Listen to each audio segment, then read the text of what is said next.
Yo, what's going on YouTube? It's your boy Jan Moses. The Wild Gem Agendas have finally been introduced for the first Tuesday content drop here in Season 2 of NBA 2K26 My Team.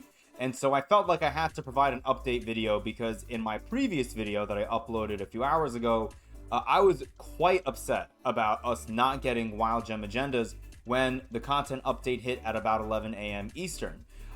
All season, or I should say maybe every Tuesday last season in season 1, we got these same exact agendas where we basically played games trying to accrue stats of different kinds in order to get a gold, emerald, sapphire, and ruby wild gem pack. And I was hoping coming into this season that we were going to see a slight upgrade to this to maybe include an amethyst wild gem pack. But then when I saw what DeAndre Ayton's diamond exchange card required, which in case you guys haven't seen, go and check out the previous video. But if not, I'll show it to you guys right now. You need 20 players, 10 of which will be sapphire wild gems cards. And then the other 10 will be ruby wild gem cards. And none of them are player specific, which is really nice because this DeAndre Ayton card is really good. In fact, I think he's better than every single mode reward card that 2K gave us last Friday. Although, honestly, I think the majority of the cards in 2K currently are better than the cards that we got on Friday for us to grind for. Looking at all of these losers right here. That Ayton is really good, and I was really frustrated that we were not going to be able to grind the game on Tuesdays in order to earn these wild gem packs, because you can take the sapphire that you get out of here and the ruby that you get out of here and plug them right into that DeAndre Ayton exchange. And the point of this video, now that we got this update, was to let you guys know that we got the agendas back. But the other point is, if you have kept all of your wild gems from last season, assuming you grinded out the agendas on every single Tuesday, which I know not everyone is into doing that stuff. I did, for example, and I don't lock in my players just because, I just feel like there's no rush to lock in my players. I think the main thing, or the main reason why you would, is to get, I think it's what, 10,000 MT for every 100 players you lock in. I'm sitting at almost 900,000 MT. I don't spend my MT because I'm a cheapskate, and the market prices are insanely inflated in my opinion. And so I feel like it's just better for me to maintain some level of flexibility with my collection and not lock in my players. And this is why you don't lock in your players. 2K historically, even if they don't do it on purpose, they will reward people who are patient. I think back to the event towards the latter half of the year last year where I was able to get Ralph Sampson for free. But if you were one of the people who, played the game 2K25 as a no money spent or little money spent player, and you redeemed your exchange collectibles earlier in that particular event for something like the Dark Matter Dikembe Mutombo, who was a great value, and every YouTuber told you to get him, except for me. I feel like my approach to anything like that is always, if you have 2 weeks to get something done, like in terms of like an exchange, if it's like an agenda that's going to take you a long time, don't wait until the last day. But if it's an exchange for a guaranteed player item, what's the rush to go and get it? I waited, I held on to all of my assets, and I was able to use all of them, not spend any money, not spend any MT, and I was able to get Ralph Sampson. And in a much less, I guess, similar boat, but at the same time kind of similar, because, like, for example, my buddy who I play Park with, I was texting with him earlier today about this, and I was telling him, if you grind all the agendas in Season 1, and you grind all the ones that we're now going to hopefully get every Tuesday in Season 2, then by the end of this season, you're going to be able to get DeAndre Ayton for free just by grinding out these agendas. And these agendas have all been really easy thus far. And he told me that he's not going to be able to do that because he locked in his players, his Wild Gem players from his Season 1 agenda grinds to try to make a little extra MT. So hopefully you guys didn't. And if you guys did, hopefully you guys are going to be able to snipe some of these sapphire and rubies. Those agendas are all really easy. I'm not going to go over them. You guys can just read it yourself. But just to show you guys real quick what the prices are, as I sort by the wrong thing, we'll go to sapphire wild gems. I believe they're like 7.5 to 8,000 MT, right? Let's see. Yeah, we'll call it 7,500. You can probably sell them for 7,500 if you're trying to sell them. I'm probably going to sell some of mine because you know, okay, they're at 7K right now. I may sell some of mine right now, but again, I'm not like necessarily pressed for MT, which I know it's smart for me to sell them, but you know.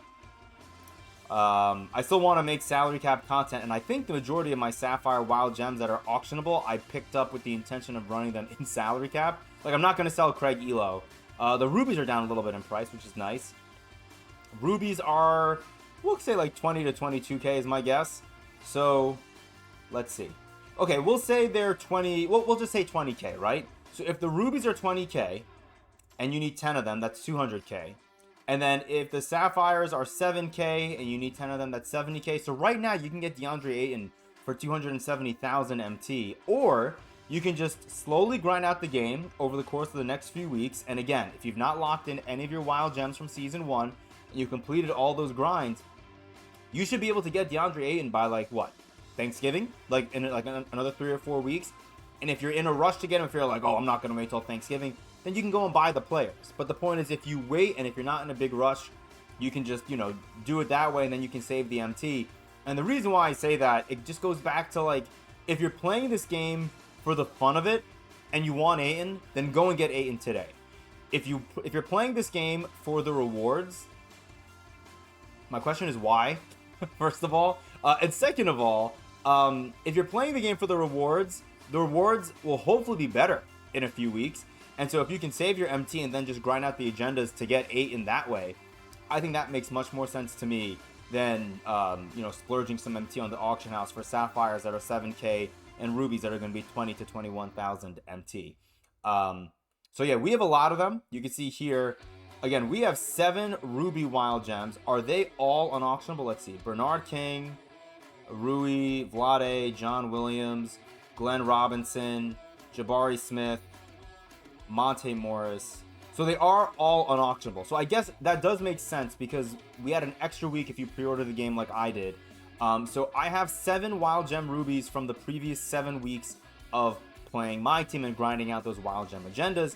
I guess I have 16 auctionable sapphire wild gems, but like if you look at them, for me, Marquise Daniels, not going to sell them. Charlie Villanueva, Bimbo Coles, not going to sell them. Earl Watson, I can sell him, but I just like the idea of having a sapphire with 16 gold badges to potentially run in salary cap. Gary Harris, I could sell, but again, like I like a lot of these sapphires. DJ Augustine, I might sell him, but he has like 92 speed, although he is only 5'11". Posey and Craig Elo are like 2 of my salary cap MVPs. They're not going anywhere. Maurice Cheeks, you can see he has a Hall of Fame badge. His Hall of Fame glove, not going to get rid of him. I don't know who else. I mean, Aaron McKee's, I actually just got him last week. He's really nice defensively, you know. iHeart and Channing Frye, you know, once a Nick, always a Nick, not going to get rid of them. I'm like running out of players. Like, I think the only person I would get rid of is probably first team all handsome Kelly Oubre.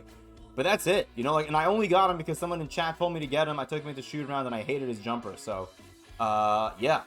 We have a number of really fun Sapphire Wild Gem cards, but to me, I'd rather have them than 8K MT, which I know sounds kind of ridiculous, but, you know, I mean, look, 8K MT is not going to do much for me. Like, Wembanyama just went for 13.6 million MT.